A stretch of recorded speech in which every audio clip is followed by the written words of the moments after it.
at risk of my YouTube channel getting banned or something like that, I wanted to make this video today.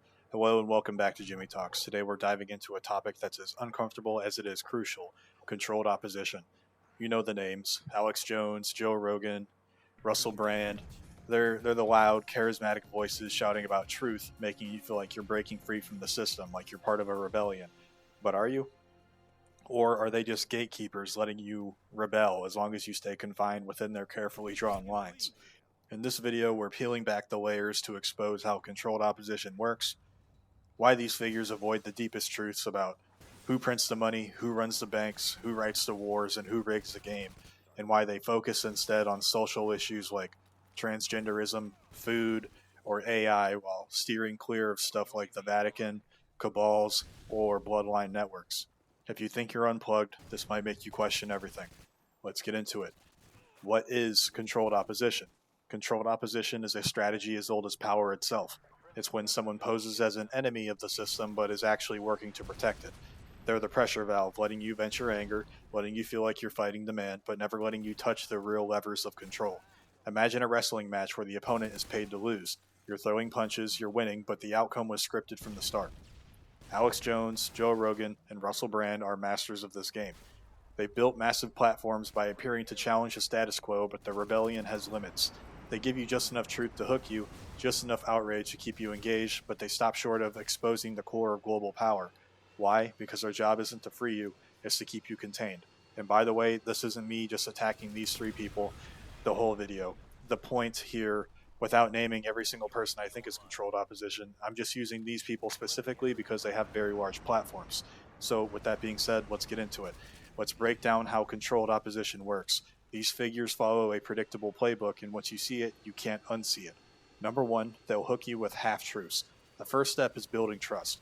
Alex Jones rants about government surveillance, big pharma, and the New World Order, and he's not always wrong. But his infamous gay frogs claim, for example, and which was based on real studies about atrazine feminizing amphibian animals, but it doesn't really tell you why this happens or who's doing it for what reason. Joe Rogan dives into COVID skepticism, the dangers of ultra-processed foods, or the overreach of big tech, often with credible guests like doctors and scientists. Russell Brand rails against corporate media, billionaires, and government corruption, which hits home for anyone who's fed up with the system. These nuggets of truth, though, they'll make you nod along thinking they're on my side, but they won't explain the bigger and realer picture. They'll give you half of the truth, but not explain who runs that truth and what their motives are. The second one is steering to safe, divisive issues. Once they've got your trust, they keep you distracted with topics that are emotionally charged but ultimately safe for the system. Transgenderism, cancel culture, AI ethics, seed oils, these are the battles they want you to fight. Why? Because they're divisive. They keep you arguing with your neighbor instead of questioning the system itself. Rogan's been vocal about transgender athletes in women's sports, calling it a crime and all that against fairness. I mean, he's not wrong, but Brand's videos often tackle social justice issues or government overreach. Jones, he'll scream about everything from vaccines to 5G towers. These aren't unimportant topics, but they're surface level. They keep you spinning in circles, not digging deeper. Third, they avoid the real power structures. Here's where the mask slips. When was the last time Jones, Rogan, or Brand went hard on the real questions, like who prints the money? Who controls the central banks? Who orchestrates wars? Who rigs the global game? These are the questions that could unravel the whole entire system, but they're off limits. You won't hear them talk about the Vatican's historical role in global finance, alleged cabal networks, or ancient bloodline families like the Rothschild or Rockefellers. Why? Because those topics hit the nerve center of power. The system doesn't care if you're mad about pronouns or processed foods. It does care if you're questioning the Federal Reserve, the Bank for International Settlements, or the dynasties that have shaped history for centuries. Fourth, they discredit or deflect when forced. If they do not touch on deeper conspiracies, it's either so outlandish it makes the truth sound ridiculous or so vague that it leads nowhere. Jones is the poster child for this. His bombastic claims about satanic pedophile elites or baby harvesting turns real conspiracies into cartoonish rants, discrediting anyone who dares ask similar questions.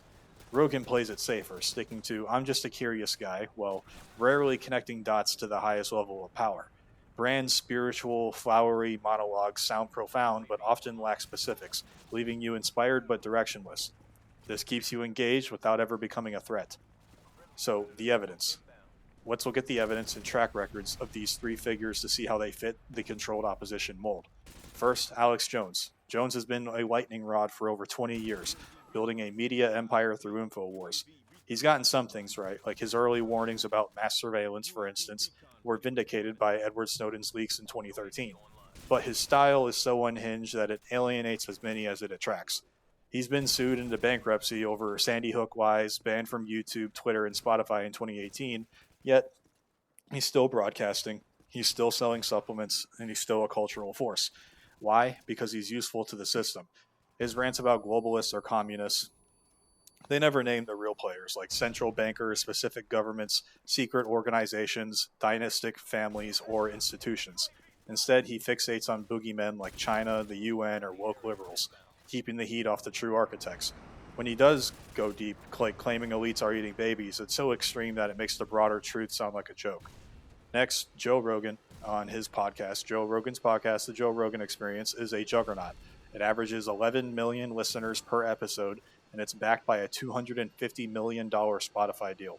He's hosted everyone from Elon Musk to Alex Jones, giving a platform to free thinkers and earning a reputation as a skeptic of mainstream narratives.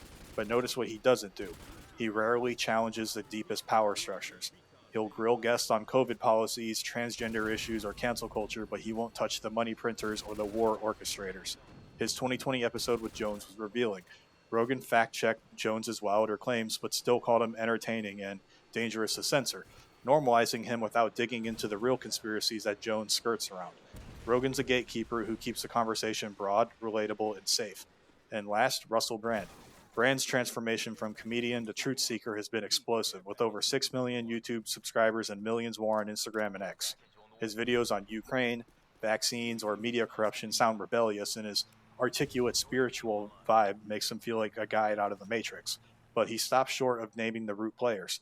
He'll decry billionaires or corporations, but won't touch the bloodlines, the Vatican, or the financial systems that underpin global power. His 2019 appearance on Rogan's show was a love fest, with Rogan praising his authenticity. Brand even defended Jones, calling him a free mind who breaks conditioning. But this is the trap. Brand's revolution is vague, feel-good, and safe, keeping you awakened, but not dangerous to the system. So why is there silence on the big question? Why do these guys avoid the real questions, like who prints the money, who runs the banks, who writes the wars, who rigs the game? It's not because they're clueless. It's by design. Here's why. First, the system protects its core. The global financial system, underpinned by central banks like the Federal Reserve, the European Central Bank, and the Bank for International Settlements, is the backbone of power. Money, creation, debt, and interest rates control nations, corporations, and individuals. Wars are funded by this debt, and a handful of families, allegedly including the Rothschilds, Rockefellers, and others, have shaped this system for centuries. Talking about this isn't just taboo, it's a career ender. The Vatican, with its historical ties to banking, you can look up the Banco Ambrosiano scandal of the 80s, is another untouchable. These are the third rails of truth, and controlled opposition knows how to stay away. Second, distractions are the goal. Social issues like transgenderism, food quality, or AI are real concerns, but they're also perfect distractions. They're emotional, divisive, and keep you fighting your neighbor instead of the system. Jones, Rogan, and Brand thrive on these topics because they're allowed to. The system doesn't care if you're mad about pronouns or GMOs. It cares if you're mad about who owns the $300 trillion in global debt or who profits from endless wars. Third, profit and survival. These figures are businesses, not revolutionaries. Jones' InfoWars reportedly made $165 million from 2004 to 2018, largely from supplements. Rogan's Spotify deal is worth $250 million. Brand sells books, courses, and merch to keep his millions of followers. They're not going to bite the hand that feeds them. Going too deep risks deplatforming, lawsuits, or worse. Jones's bans in 2018 were a warning shot. Step too far and you're out. But notice he's still around. He's still broadcasting. Why? Because he's manageable. Fourth is the illusion of danger.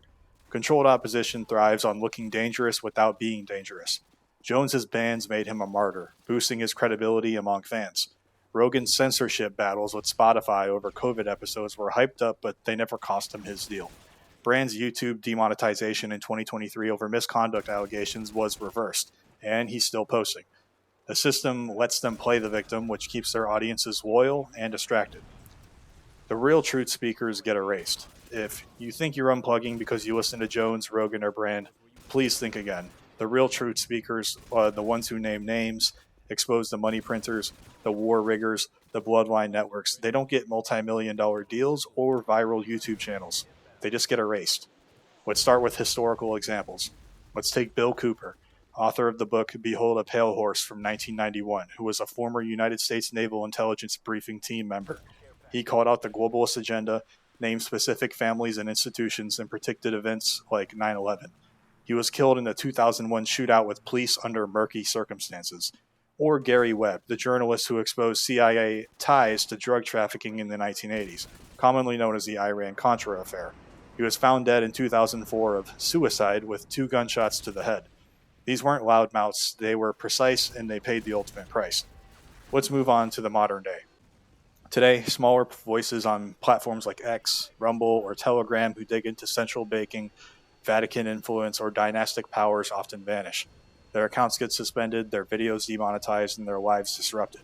In 2023, an X user with 50,000 followers was banned after posting about the Bank for International Settlements' role in global debt. Another researcher on Rumble, who linked Vatican archives to financial scandals, had their channel wiped without explanation. You won't hear about their names on Rogan's show because they're too dangerous to amplify. Last but not least, the pattern. The system tolerates loud rebels like Jones because they're controllable. Real threats, like those who connect the dots to the highest levels, they don't get airtime. They get silenced, discredited, or worse. If you're still hearing someone's voice, ask yourself, why are they still here? It's just the illusion of being unplugged. Here's a hard pill to swallow. If you're cheering for Jones, Rogan, or Brand, I think you're being slightly misled. And I used to like these guys, so I'm not trying to make a personal jab at you. Controlled opposition makes you feel free while keeping you confined. You might be upset about transgender bathrooms, seed oils, or AI surveillance, which are definitely issues in the real world, but you're not asking who funds the wars, who controls the debt, or who's been running the show for centuries. That's the point. They give you just enough truth to keep you hooked, just enough rebellion to keep you docile. Think about it. Jones has been at this for 20 years, Rogan for 15 years for his podcast. Russell Brand's YouTube channel grows by the day. If they were truly dangerous, would they still be here? The system doesn't let real threats survive. The fact that they're thriving, banned or not, tells you that they're playing the game. Why does this matter, though? Because the stakes couldn't be higher. The world is shaped by power, money, wars, debt, and control. If you're not asking who's behind it, you're not fighting the real fight. You're just a pawn in someone else's chess game. Controlled opposition keeps you distracted while the system tightens its grip. Global debt is at $305 trillion in 2025. Wars rage from Ukraine to the Middle East, and central banks are rolling out digital currencies to track every single transaction. These aren't accidents, they're engineered. And the wild influencers who just yell about woke liberals or whatever are not touching on the actual issues. So, how do you escape the cage? How do you find the real truth when the loudest voices are the gatekeepers? Here's a roadmap. 1. Follow the money. Start with who controls it. Research central banks, the history of money creation, and the families tied to global finance. Books like The Creature from Jekyll Island by G. Edward Griffin or None Dare Call It a Conspiracy by Gary Allen are solid starting points. Look into the Bank for International Settlements, the central bank of central banks, which coordinates global monetary policy. 2. Seek the silenced. Look for voices that aren't on Spotify or YouTube's trending page. Platforms like X, Rumble, or even obscure Telegram channels host researchers who dig into the Vatican, cabals, secret government groups, or bloodlines. Cross-check their claims with primary sources, but listen to what they're saying. If they're being censored, they're probably onto something. This doesn't mean to just believe everything that everyone says, by the way, but do your own research. Approach claims without bias or preconceived notions. This is very important that you do this, by the way. Number 3, question everything, even the rebels. If someone's got a massive platform, ask why. Real truth doesn't come with a $250 million contract. Be skeptical of anyone who's too loud, too safe, or too vague. If they're not naming names or connecting dots, they're not your ally. And 4, connect the dots yourself. The truth isn't in one podcast or video, it's in the patterns. Wars, debt, media, power, they're all linked. Start mapping it out. Keep a journal, track the players, and don't rely on a single source to spoon feed your answers.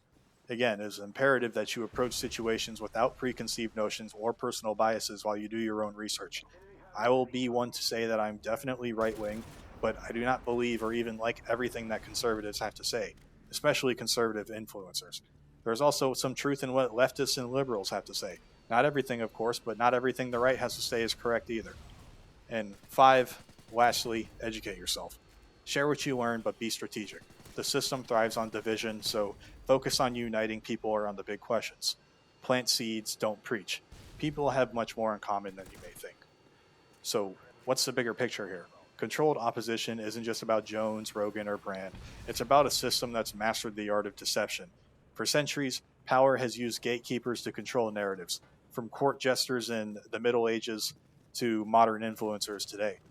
Today, with social media and algorithms, it's easier than ever to manipulate what you see, hear, and think. The real rebellion isn't liking a Rogan clip or retweeting Brand. It's about asking questions that they won't touch. The Vatican, with its centuries of influence over finance and geopolitics, is one piece of the puzzle. Alleged cabals, which are networks of elite families and institutions, are another. Bloodline dynasties, from medieval monarchs to modern bankers, tie it together. These aren't conspiracy theories either. They're history. They're documented in books, archives, and financial records. But you won't hear about them from controlled opposition because their job is to keep you looking elsewhere. My closing thoughts on this is that Alex Jones, Joe Rogan, Russell Brand, people like them, they're not your saviors. They're the system's safety valve, letting you rebel just enough to stay confined. They'll talk about transgenderism, food, AI, left versus right, Nazis versus communists, anything to keep you distracted from the real questions like who prints the money, who runs the banks, who writes the wars and approves them before they even start, and who rigs the game. The truth speakers who ask those questions don't get microphones, they get erased. So, if you think you're unplugged, prove it. Just dig deeper. Prove it to yourself, not me. I'm just some guy on the internet, to be honest. I go to work and I make an honest living, just like you all. A cage is bigger than you think, but the door's still locked. Thank you for tuning in to Jimmy Talks. I really wanted to make this video at the risk of my channel, albeit small, getting deleted because I value two things the most in life. For me, it's the truth, and the other one is the ultimate good. I really do not and will never be a hater. I want to see people be successful and live happy lives. I've also done research on these forbidden topics for quite some time now. I'd say over a decade. This started when I was a teenager, to be frank with you, and so I think I have some knowledge on the subject, and that's why I wanted to share this video with you all today. And as I always say, be true to yourself. And with that being said, Jimmy Talks out.